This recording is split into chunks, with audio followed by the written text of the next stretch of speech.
President Trump is absolutely breaking Steve Scully in the mainstream media.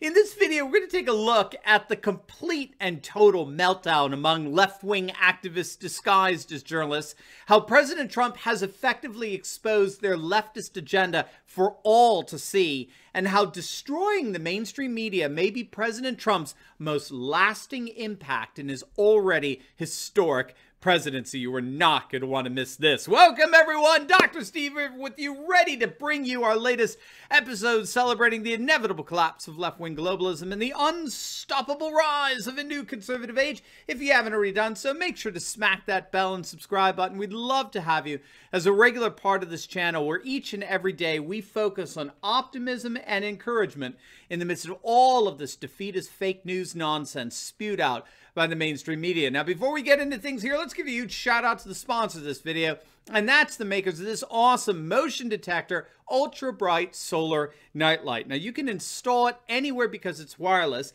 and you'll never ever have to worry about buying batteries because it's solar powered with a high powered battery storage pack. It's equipped with motion detectors, and it becomes an entertainment light for the patio and for the barbecue with just a simple click of a button. And its motion detectors, well, they offer effective deterrents against burglars. And best of all, you don't have to spend a fortune for any of it. If you click on the link below right now, you'll save 52% off as well as free shipping. So what could be better? Do not wait. Click on that link below or visit nightsolarlight.com and bring its light to the dark spaces in your home today. All right, gang, let's dive right on in here. If you actually suffered through any of the absurdities of last night's simultaneous town halls where ABC lobbed puffballs at an ailing Biden, not of one of which, of course, even hinted at the bombshell emails from Hunter Biden revealed by the New York Post. No.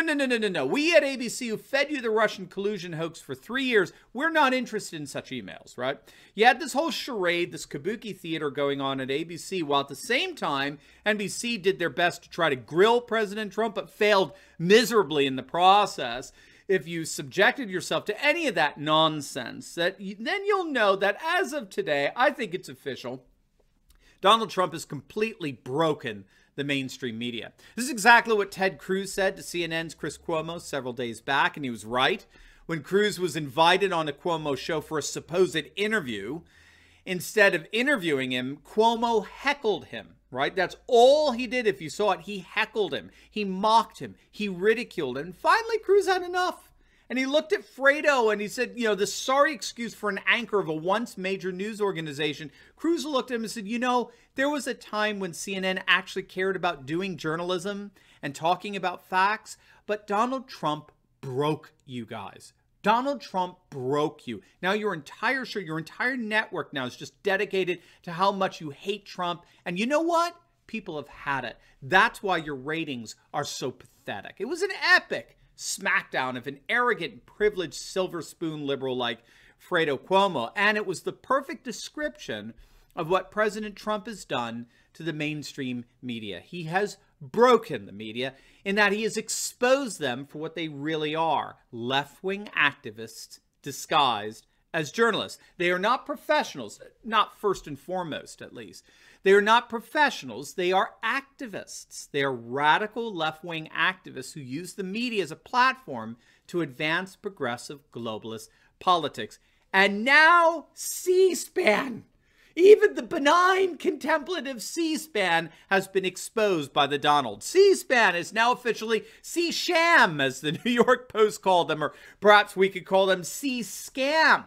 As I'm sure you've heard by now, C-SCAM Steve Scully has effectively been fired. The fancy term they use is suspended indefinitely from the cable news network after he admitted that he lied about his Twitter feed being hacked. Now, you may recall that Scully had been tapped by the ever-venerable Commission on Presidential Debates. That bipartisan, celebrated, nonprofit paragon of virtues completely beyond reproach, the Debate Commission.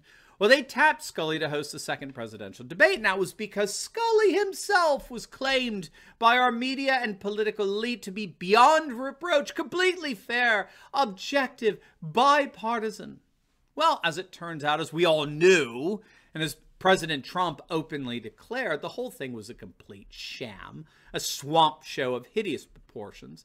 Scully is a left-wing activist disguised as a journalist. Scully was an intern for Joe Biden, as well as a staff assistant for the ultra-liberal Ted Kennedy. He also tweeted out anti-Trump posts in 2016. And when President Trump announced that he wasn't going to abide by the debate commission's desperate attempt to protect Biden by insisting that the second debate be virtual, Scully got confused with how to use Twitter. So rather than send a private message, he tweeted out publicly a tweet to the former White House communications director turned Never Trumper, Anthony Scaramucci. Now, Scaramucci is as Never Trumper as they come. He's a rabid anti-Trumpist who's doing everything he can to get Joe Biden elected. And so Scully tweets out what he thought was a private message to Scaramucci and asks him for advice on how to deal with Trump. Scully asks a rabid anti-Trumper how to deal with Trump. Now, when it became obvious that this wasn't a private message, when he got caught, obviously caught, right, Scully panicked and claimed that his account got hacked. He pulled a Weiner. He pulled an Anthony Weiner, which is precisely what Trump said. Remember, Weiner's the now disgraced former congressman who originally blamed hackers for all the perverted pictures of himself that he was sending out, right? So he pulled a Weiner. But it's pretty obvious to cybersecurity experts when your account has been hacked, the hackers always leave behind some kind of virtual fingerprints. And so Scully had to admit, he had to come clean. This supposedly upstanding member of the purely objective professional pundit class of unbiased, neutral, totally impartial journalists. Yes, if you could believe it, Scully, the paragon of C-SPAN virtue, had to admit that he blatantly, flagrantly, patently lied. He outright lied. He's a left-wing hack.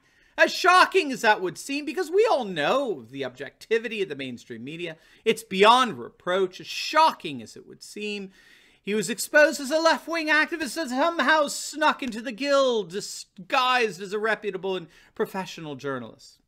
Trump wasted no time to take the victory lap on this one. He tweeted out, "I was right again." Steve Scully just admitted he was lying about his Twitter being hacked. The debate was rigged.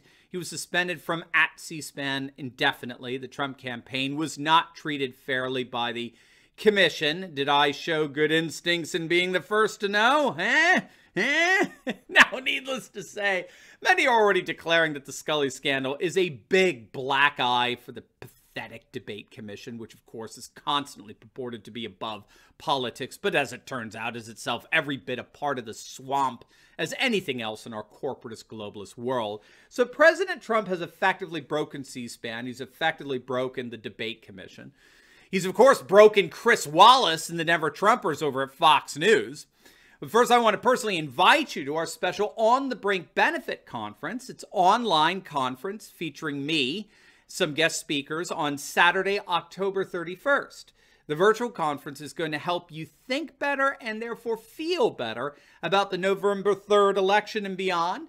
We'll discover what's really behind the rise of a new conservative age, how nationalism and globalism will continue to face off and clash way beyond November, and why nationalist populism is absolutely unstoppable in its battle with liberal left-wing globalism. Now, as of today is the last day that you can get the special early bird registration discount, so do not wait. Make sure to register today for the On the Brink benefit conference, and I look forward to meeting you virtually in just a couple of weeks. All right, so I mentioned Chris Wallace. Back in November of 2017, Chris Wallace received, believe it or not, an award for excellence in journalism. And at the awards banquet during his speech, Wallace claimed, and I quote, that President Trump has engaged in the most direct, sustained assault on a free press in our history.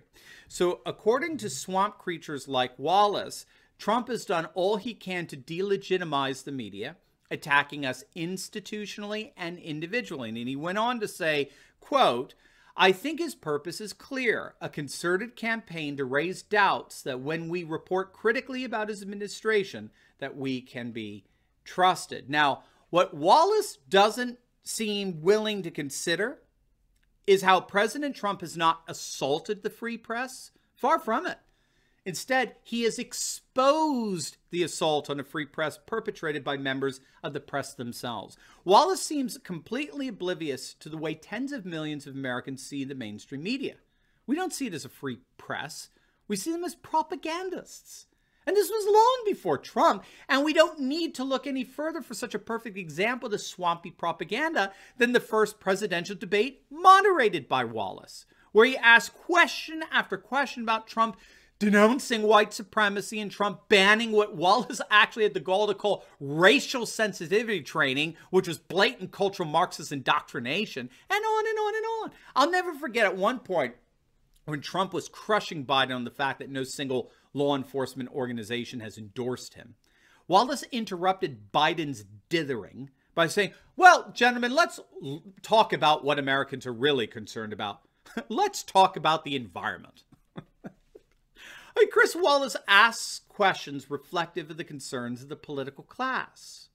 He questions our president in accordance with what our globalist secular aristocracy cares about, not questions that reflect what we care about. That's why we walk away from these debates so disillusioned, like, what the heck was that? What on earth was even the point of what we just saw? And in this sense, Wallace and his mainstream media ilk function in accordance with what scholars call state autonomy theory, okay?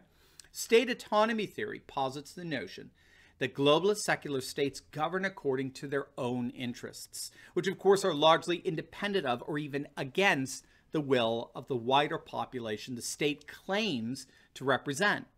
Chris Wallace and the whole of the mainstream media are the telecommunicative wing of state autonomy. They perform the indispensable role of shaping and perpetuating the political narratives that are designed to keep our political elite in power. Everything, literally everything that the mainstream media reports is for this purpose. It's for the purpose of maintaining the autonomy of the state, the political class, so as to protect and perpetuate their own interests at the expense of the interests of the wider population the political class purports to represent. This, above all, is what Trump has exposed for more people to see than ever. More people than ever see precisely this, that the media operates in accordance with its own interests, which are not necessarily the interests of the wider population.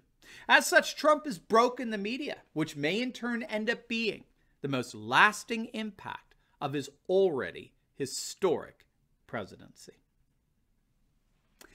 Now, before you go, make sure to like this video, comment down below, and subscribe to my channel. And you will definitely want to check out my latest video I just uploaded on how Nancy Pelosi and the leftists over at CNN are absolutely unraveling. They're actually turning on each other, all as the far left is beginning to fall apart. You're not going to want to miss this. So make sure to click on the link, and I will see you over there. God bless.